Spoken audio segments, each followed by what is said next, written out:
Ladies and gentlemen, welcome back to the seventh and final round of my over-the-board chess tournament here in December of 2025.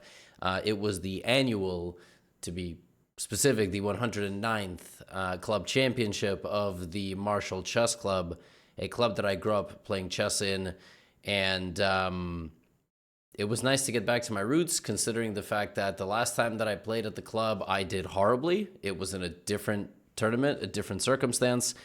And frankly, I have played terrible chess in competitions for like a year now. But this tournament righted the ship for sure, and definitely reinvigorated, my love for the game, for classical chess, and also for future tournaments. So I will cover it, and then at the end, I will give you some final thoughts and give you something exciting, which is upcoming in January 2026 and beyond. So, going into this game, I have 4 points out of 6, and in the last round, I am paired versus somebody named Kiran Nasta, who I believe is 17 or 18 years old, which brings the average age of my 7 opponents in this tournament to 15. 15 years old. Something like 9, 12, 9, 17, 25, 18. So I might have miscounted there, might have added 1, doesn't matter. 15 years old. Absolutely crazy. Kieran recently has been playing a lot of tournaments, especially in Europe. He's trying to become a FIDE master. He's trying to get the IM title, and he plays Z4. Now, I looked at his openings, and I saw that he is generally very well prepared. Wherever he goes, he knows all the theory. And what's funny is that I actually biked to this game. I used the city bikes, and it's a wild commute. Biking in New York is not for the faint of heart. So once again, I was 11 minutes late. And I showed up with the French defense. Now, the last time that I have played a French defense in an over-the-board classical game, maybe 2019, maybe 2018. And I went for this because, well, to be honest, if you're a Caro-Kann player and you're a master-level player, you really should also play the French. They kind of go hand in hand. They have some similar ideas. You kind of get used to playing with a solid structure. And one thing in particular that I liked about Kieran's games is that after d4, d5, he wasn't playing knight c3, which is the most challenging move. And nowadays, there's also e5. I was ready to play my preparation in the advanced French, which I'm, now the good thing about preparing for games like this is that you have it for a future date, right? So, but yeah, I saw that, he probably will go knight to d2, and he did. This is called the Tarrasch. And now I played c5. The main move is knight f6, but c5 is completely normal. And after pawn takes d4, white has 2 choices. White can take on d5 immediately to try to get you to take with the queen, and they kind of cut back a little bit of study here because originally I could take with the pawn, but now I kind of should take with the queen to prevent the isolated pawn structure. And the other idea is to go knight to d4. He went for pawn takes d5. I took with the queen.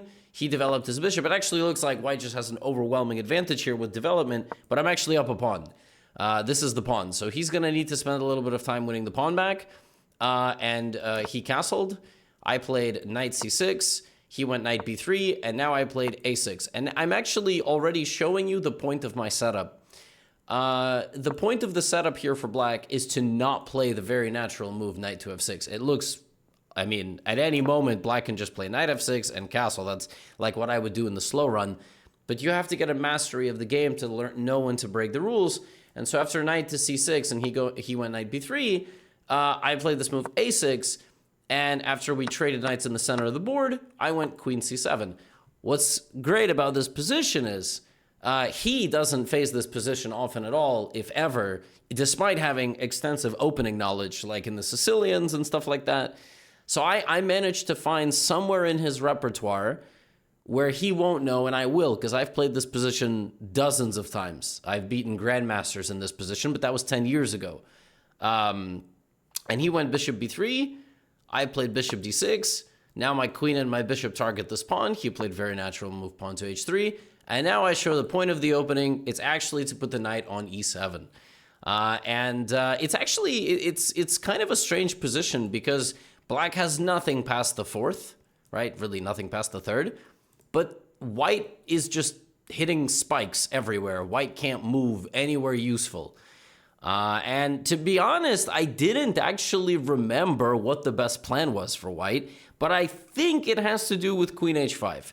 Basically, if the knight did not develop to its most natural square, the queen can go to h5, the bishop can come back this way, you try to put your rooks in the center, and you kind of wait. Now, he thought here for a few minutes and went queen f3. What's incredible about the move queen f3 is black is already better. Queen f3 doesn't do anything. It stops me from going pawn to b5 and maybe putting my bishop on b7, but I never had any intention to do that anyway. And if anything, it actually helps me because I would go rook b8, b5, bishop b7. So it would actually help me walk the bishop directly into the attack on the queen. I didn't understand queen f3, but I didn't think I could punish it right away, so I went castles, and already I actually had a game plan. I had a plan here that I was going to try to execute over the next 4 to 5 moves. It felt nice to understand the position. Again, he went for a think here, and he played a move that, in my opinion, is even worse than queen f3. Queen f3 is just kind of putting the queen out to be a little more active. He went a4, so he spent some time, and he played this move a4. But a4, while it now really stops b5, this is completely irrelevant. Like, this pawn does not belong there. It's not. And so when he went queen f3, a4, I was like, okay. Now I need to come up with a plan for my position. Why are all of these pieces on all of these squares? And what I came to realize is the knight is on e7 in order for me to play e5 and f5. That's why. Like I realized this while thinking about it. I was like, I want to play e5, f5 and get these pawns rolling down the board. And this bishop, I'm going to go king h8. So I'm going to play e5, f5, king h8 in some order. But first, let's just play bishop d7. Because compared to the move a4, bishop d7 is much better. I bring my rook to the game. I'm looking at bishop c6 ideas all the time. And then he went rook d1, and now I can execute my plan. So I went e5, I hit the knight backwards, and I went bishop c6. And at this point, I'm feeling very good, right? Like I'm clearly, executing the plans of the position. My pieces look really good. And my plan is just wherever he moves, I'm going to bring my rook. I'm going to play king h8. I'm going to play f5. And I'm really like, I think I'm going to have a great time here. His next move shocked me as well. He went queen g4. So now 2 moves with this queen f3 and queen g4, but queen g4 walks directly into f5. And I responded in 50 seconds with the move king h8. I mean, this is like exactly like he's playing directly into my plan. And now he went for a long think. He spent 13 minutes here because, to be quite honest, f5 is coming and it doesn't look particularly good. I mean, if you think about White's last few moves, they were queen f3, knight e2. So queen f3, knight e2, queen g4. Now he's going to have to move the queen again and probably the knight again. So, and a4. I mean, and yeah, rook d1 is a useful move, I guess. He went knight c3. And I didn't think too hard here. I mean, I don't have to go f5 right away, but I went f5. And this apparently also gets a question mark from the computer because it wanted to go here. So now he went queen f3, queen g4, queen e2. Knight d2, the knight made it to the d4 square. Knight f3, knight d4, knight e2, knight c3, just like doing a little dance. That's not even the same knight because, I mean, they traded into d4. So anyway. And so now, at this point, I'm going to disable the analysis. Because there are 2 stories to this game. There is the story of me using my own brain and being very proud of it, and then there is the story of Stockfish. And both are interesting to learn from, but I would like to take you into the lens of my brain. So at this point, my original plan here was to play the move pawn to h6. The idea of pawn to h6 was to use the age-old wisdom of the one and only Magnus Carlsen. You pick an opponent's piece and you play against it. You try to make that bishop, or knight really bad. It's clear to me he's going to try to play knight to d5 and trade off some of my pieces so that my advantage is less powerful. So then I'm deciding where to move my rook as well. I'm like, do I go here to have more pressure on the c-file? Do I go here to stabilize the bishop? if I go here, then I don't like that his bishop gets out. He can trade the bishop for the knight, and then he can like put a knight on d5. So I thought to play the move h6 here to just completely stop that. And bishop e3 would just run into f4. I was like, something tells me the right way to play this position is to play e4. Because I don't know, I just like, even though I'm blocking my bishop, like e4, f4, then f3, or maybe e3, like this feels right. Whereas f4 allows his knight to get back into the middle, which doesn't feel correct. Well, the best move in the position is to play rook a8. I'm just going to spoil that, and we will analyze that later. And here I came up with a really clever idea. I thought, hey, what if I go f4?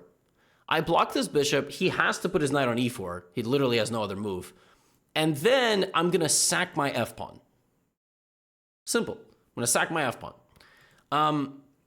When I do that, he's going to take it, right? f4, knight e4, f3 takes. So I've now sacked the pawn. I've opened his king. And now with my next move, I want to play bishop takes knight. I want to not only sack a pawn, I want to trade one of my key long-range attackers for his knight. And then my idea is going to be to put my bishop on c5 and play on the dark squares near his king. And my logic is, I have more dark squared attacking pieces than he does. This light squared bishop is useless. It's not going to participate in the game whatsoever. So I was very aware that this was a huge risk, because once I commit to this, there's no going back. I might lose, right? And I was thinking in my mind, like, am I doing the thing I always do? Like rushing a good position? I'm always rushing. But then sometimes I tell myself I'm rushing and I should have rushed. And instead I played it slow, right? So I'm like, you know what? I'm just going to trust myself. I'm just going to go f4. And then he went knight e4. And then I went f3. And he took, because otherwise I'm going to take. And I took here. And he took with the pawn. So now I've undoubled his structure. The g pawn went all the way to e4. But you know, I go bishop c5 and he goes bishop e3. But I evaluated this position with something like the knight going to g6. I thought this is just better for black.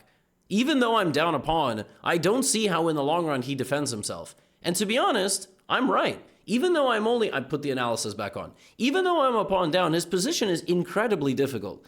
Defending this is not simple. The computer wants him to go queen here and damage his own structure, which is like, this is so unhuman. I don't know who plays like this, but you know, it's trying to not let something go to the f4 square. And again, it's not even maybe the best way to play. Now, very quickly before we proceed, this idea is bad, but it is bad only because he can take with the queen. And it's like, well, why would he take with the queen? If he takes with the queen, his pawns are weak forever. His king is open. I don't understand. So my intention here had been to just play like bishop c5, knight g6.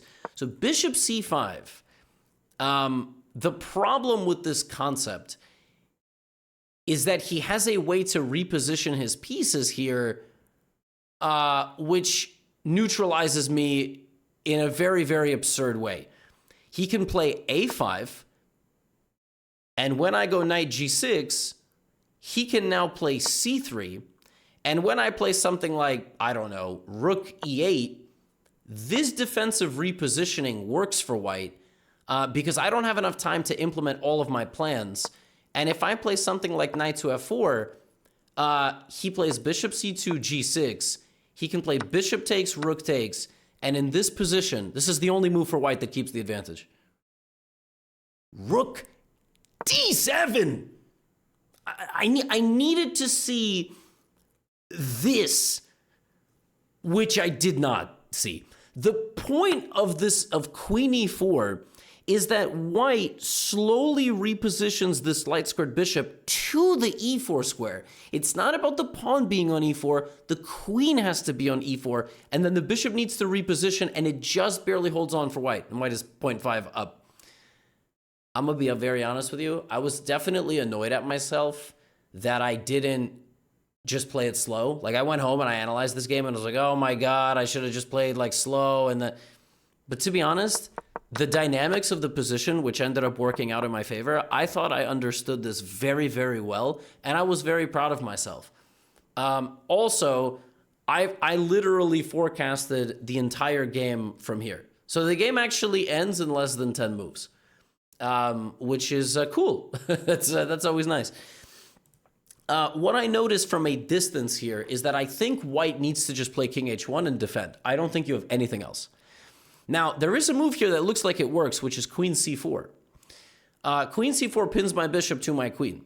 What I had calculated literally back here, I looked at f4, knight e4, f3 takes, bishop takes, pawn takes, bishop c5, bishop e3, knight g6, queen c4, b6. My bishop is defended. He can try to undermine me with a5, but what I would do is I would rotate my queen, unpin from the queen on c4, so that if he took my pawn on b6, I would take on e3, and if he took my bishop on c5, I would take on c5, and if he played queen e6, I would take on e3, and then I would have bishop takes f2 check, and my knight on g6 would defend the queen on e7. I saw all of this. This is why I spent 10, 15 minutes. Whether I believed it fully or not that it worked is a whole separate story. But that's actually exactly what happened in the game.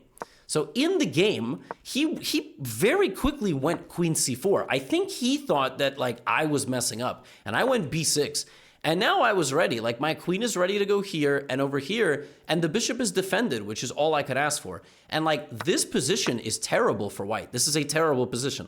Even though white is up a pawn and technically has bishop for knight, which is supposed to be better, no, I'm just going to plant a horse near your king. You're just going to lose. Your bishop does not participate in the game. That's the dynamic of the position, is that light squared bishop doesn't participate. And that's what I was banking on, right? So he went a5, but this is just a mistake. Now, I wanted to go queen c8 here, but he was relying on queen to e6. But the move that actually seals the game is queen e7. The move that I had calculated all that time ago. Now white is in severe trouble because, I'm looking at queen h4 ideas. I think the only move to survive here with white the only move that survives here is rook to d3. You have to bring the rook. It has to guard the bishop, and it actually guards like the whole third rank, which is important. What I was going to play if he took on c5 is I was thinking in this position to not even take, but to go queen g5. I was calculating all sorts of crazy lines where the king is like almost mated, but not quite mated because I can't take on f2, which is really annoying. And if I play rook f3, he plays queen f1. And like, I don't have a mate. I somehow just don't have a checkmate. But here he blundered. He completely miscalculated a sequence here. Which, if you're a keyboard warrior, you might be like, how did a 2200 miscalculate this? It happens. He went queen e6. Now, queen e6 just loses. It's a losing move. I had no idea what he was doing here because I was like, what? I'm defended. And, I mean, you do have to see stuff like this with black. I can take the bishop here. I can take the bishop because he has to take me. He doesn't have the option to trade my queen first. He doesn't have the option to play the in-between move. If he in-between moves taking my bishop by taking my queen, which is what he did in the game because he miscalculated, he played it very quickly, I just take on f2 with check. He in-between moves me, I in-between move him. We Zwischenzugs. And now wherever he moves his king, I take, and I'm just up a piece. I took a bishop, and he never won it back. He never won it back, and I'm defended, which is very important. And now I'm just winning. Not only that, this is defended, so like everything in white's position just falls apart here. What he could have maybe played if he realized that he was miscalculating is this, but then I would have gone check, and then after king h1, I would have taken on e3. Now I'm getting my pawn back, and I'm checkmating him probably. So it's a very, very bad position for white. But queen e6 was totally wrong. But to be honest, this whole plan of queen c4, a5, queen e6 was completely wrong. Here he needed to like really lock in. I mean, he needed to start defending himself already. But yeah, he tried to be a little aggressive with his counterplay. And in this time of rotating the pieces over, when I won this game, he resigned a few moves later. I mean, he traded, he won my pawn. I went bishop e3. The game is over because I'm just going to go knight g6, knight h4, rook f2. I'll probably checkmate him. And if I don't checkmate him, I'm just going to win these pawns. He could have played this on. He could have, but I think he was very annoyed at himself. And he figured that, if he played on for too long, I would make fun of him in the recap. So, no, I'm just kidding. I don't, if my opponents do really ridiculous or embarrassing things during these games, I never talk about them in the recaps. The recaps are not designed to make anybody look bad. And trust me, many of my opponents who I play over the board, especially the kids, they behave like kids, but it's incredibly annoying. Like, And, you know, I have neighbors whose dogs bark 6 hours a day, and like these kids are more annoying than that. So, and I won. And this game when I played this game, I felt like a genius. I really did, because I really felt like in my heart of hearts, I mean, look at this. This is what I was calculating. You know, I sacked the pawn and I had this idea to take this. Originally in this position, I had wanted to even maybe play knight f5, knight d6, knight h4, or something crazy like this. And it actually all works. It all works. It apparently all works. I just, like this whole idea of dynamic play, I ended up not playing knight d4 because he could actually take it, and I calculated this move queen e6. I'm completely right. This is the refutation of the original idea that I had, but I could have went knight h4, but I just didn't. I didn't see how he's supposed to play this position. Evidently, neither did he. In retrospect, I could have played it a little slower, and that's a skill that I have to work on, but I'm happy I got the win. And so that concluded my first tournament in a year. I got 5 out of 7. I will also show you what place I came in, because the standings were out. I finished in 6th place. I don't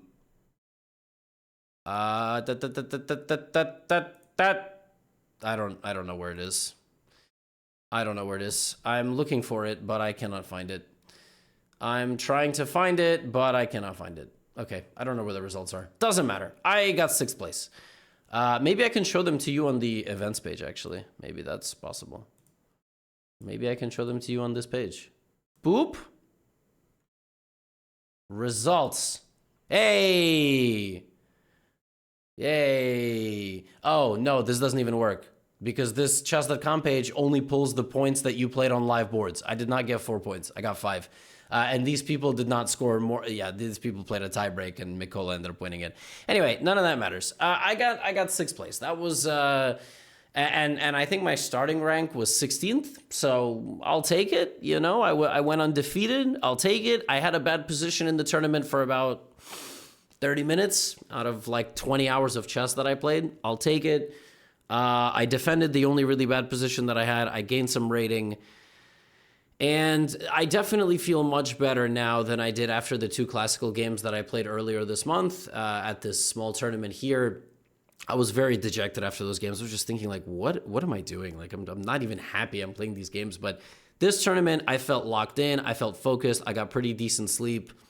And it was good. It was good to, like, calculate. It was good to play new openings, French, Sicilian, you know, trying out different stuff. And I have noticed that I significantly improved in my blitz and bullet now as well, because I'm calculating a lot more and I'm just sort of playing freely. So yeah, felt good, you know. Happy Christmas Eve. Merry Christmas to all of you that are celebrating. In January, in a few weeks, I'm playing a match in Madrid, Spain. I'm traveling to Spain for business, pleasure, and also to play this match against Julian Song, the French chess YouTuber. We are going to play 2 classical games, we are going to play 4 rapid games, and we're going to play 8 blitz games. So that will be a FIDE rated event. And in the meantime, I'm going to try to play some small tournaments here and there. It's going to be a really, really, really long road to GM. If I get GM, I think it would be one of the more impressive accomplishments in the world of chess, to be quite honest with you. Given the current stature, but I'm not really focused on that. I'm focused on playing well, enjoying, slowly gaining rating, and I think if I put all of that together, you know, maybe I can get a norm in the future, but until then, I will just play, I will cover it. I hope you continue to enjoy the coverage, and yeah, we keep moving forward. The next content on this channel will be a Christmas Guess the ELO, followed by the World Rapid and Blitz, and I already managed to play one more tournament. Played a Tuesday night tournament at the Marshall Chess Club in New York City called the Masters. Won't spoil anything, but some of you jerks will in the comments, but yeah, I'll cover that after World Rapid and Blitz. That's all. Appreciate your support. 5 out of 7, 6th place in the tournament. Get out of here.